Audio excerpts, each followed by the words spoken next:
$5,000 from Fund for Teachers to be able to travel to San Salvador to actually help map there. And the larger image on the right is the map before we had gone to San Salvador, or before Mrs. Keith-leah had gone to San Salvador and got the data. And on the left, it is all the edits we had done afterwards. Okay, guys, I'm a high school teacher, and I teach kids to do things that I consider to be real. Before I went, we built a base map, and this is how I saw it. Nothing was done, but that's there. I didn't get to go, saw it, went by. We have Cockburn City, and if you're around this area, it's like going up, and it's not even as big as Sunny Daisy. And of course, I landed at the airport. Praise God that I didn't run off the airport when we actually landed. But 1 week after my kids were working, this is what it looked like. We had roads and streets and buildings named, although I didn't know the names of the buildings because I was having to go in the summer to get that data. We had the baseline data for me to actually use.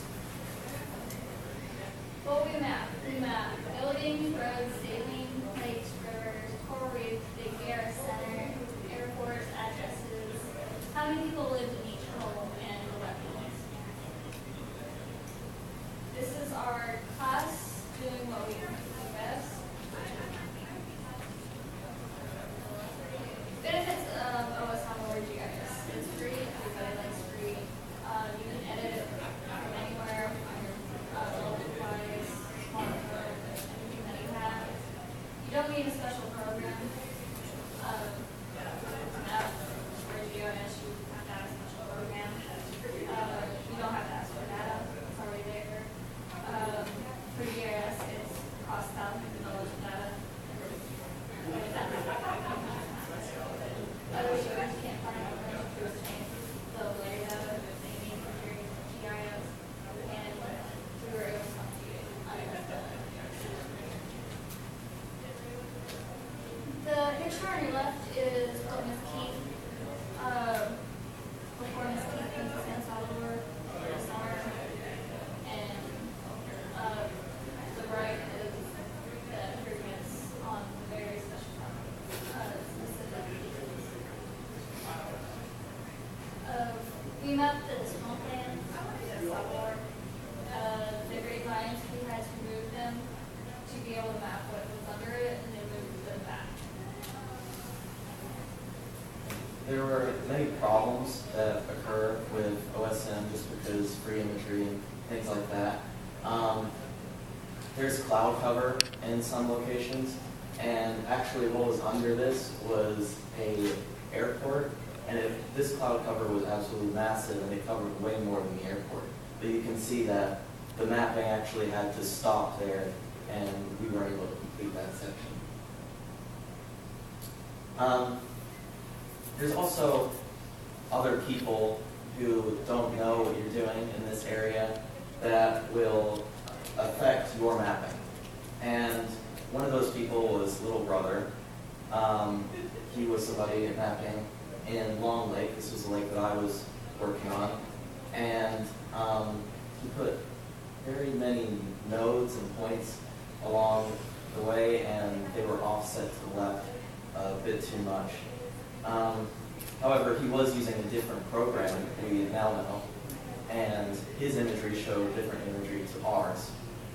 And we learned that he is actually an 80-year-old German man who's trying to help us out in mapping. Little Brother actually became a big friend of ours and actually a great comment, so we talked to him quite frequently. I worked in high schools. I went from high school, went straight to high school again, and taught. I went to a school that had 7 computers on the whole island, up 1 hour a day. So we had to do the old school, you do it on the ground, teach them how to do it. And I knew I'd have to take what they did and carry it back for my kids who had the technology to make this happen. And this is the group I worked with. I will have a 900 count school, and this was their whole 11th grade class. So it was a very different idea of working. Beautiful children. I had a blast with them. Since I didn't have technology and you couldn't Skype each other, We did the old-fashioned pen pal, so they sent letters to my kids and we sent letters back, and there's been some correspondence back and forth, so just a heart-sweet moment on that regard. These are the kids actually doing the work. You notice they have the scales, and everything's done to scale. They map their neighborhoods, roads, streets, houses. More importantly, if the Smiths live here, and I'm using it as a general term, how many souls were in that house. So if there was a hurricane, that people would come in and be able to have that data, because it can be downloaded straight onto smartphones for first responders. They were very interested because 2 years ago they had a major hurricane in this area, so everybody was on board for this. I made a walking paper, not knowing what I'd be heading into, and it was very general. And that's why I actually gave the kids to go into their neighborhoods as they came back. And anything that was a problematic, we could deal with. So when I went to St. Thomas, I used Fulcrum, and I did it with my smartphone. It could take my imagery and points and issues and put it to the cloud, but that wasn't what I was allowed to do in San Sal. Now this is an example of something you'd see every day on San Salvador. On your left is a bowl of grits with a pat of something that was called butter and a scoop of tuna fish. And that was something that was given to them by the school, and they were happy to have it.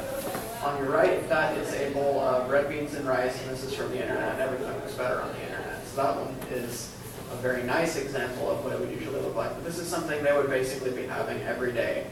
In addition to this, the entire island of San Salvador is covered in these little red crabs. They're about that big, and they're just running around everywhere. And as kids are on their way to school and on their way back from school, they will find a little red crab, bop it on the head with whatever they have at hand, and bring it home. And that's something that they'll have for dinner with their red beans and rice.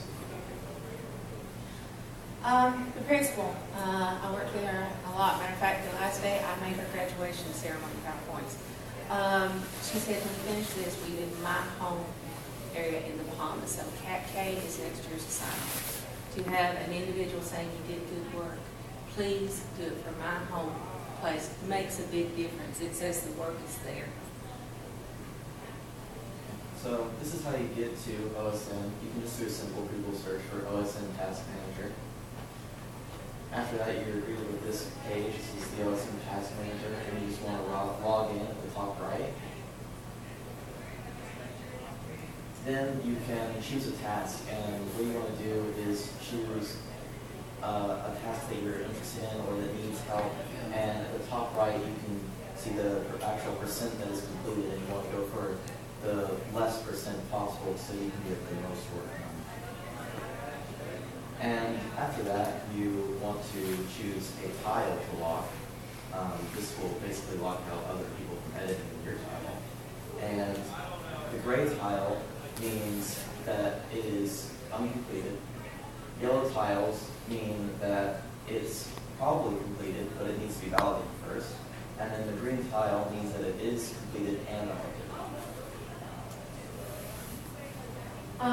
Non-emergency GIS. San Salvador was non-emergency. We actually go hot, and we wanted to make that specification. If you want to do a non-emergency, you just go to OSM, like we just showed you, with a hot file. And one of the reasons we put both of them on, because St. Thomas is very soon going to be going into the hot category. You will need an OpenStreetMap account before you can map in OSM Hot. Okay, if you are GIS people, please listen up. OSM has one fault, and that fault is not easy to print from. You can do screenshots, but I'm going to tell you how you can take data from OSM, and you can go straight to ArcGIS, and you can pull it out and print any map you want. Or you can go, if you're like me, the free GIS, which is QGIS, and allow you to print. We actually have sheets as people leave today that give you the instructions how to get to OSM and OSM Hot, and how to transform OSM data into GIS formats for printability sakes.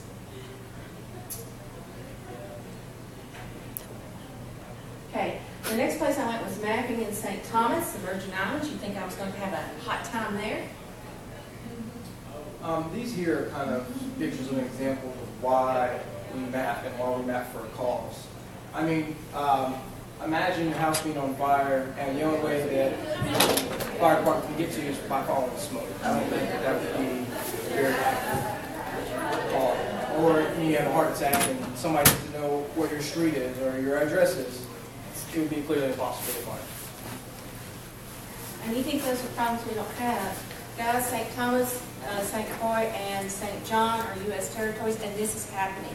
100% that if you have a fire in St. Thomas, it's going to burn down before the fire department can find it.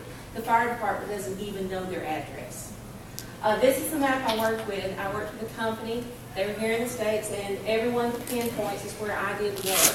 One of the things I should have paid more attention to is you see these gray areas. That was areas they told me not to go in. I figured it out in a big hurry. It's like, hey, white lady, yeah, come on, we're gonna send you to the tourist area. You don't need to be here.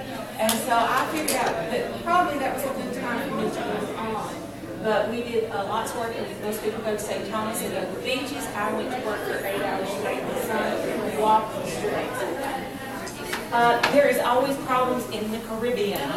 If you need 3 things, and those things are electricity, internet, and the computer, 2 of them will work. You'll actually see me and my crew. The power cord going out is going to another room because we kept blowing the fuses. And Zach's sitting there screaming, I think in 5 minutes we can get the plotter to run.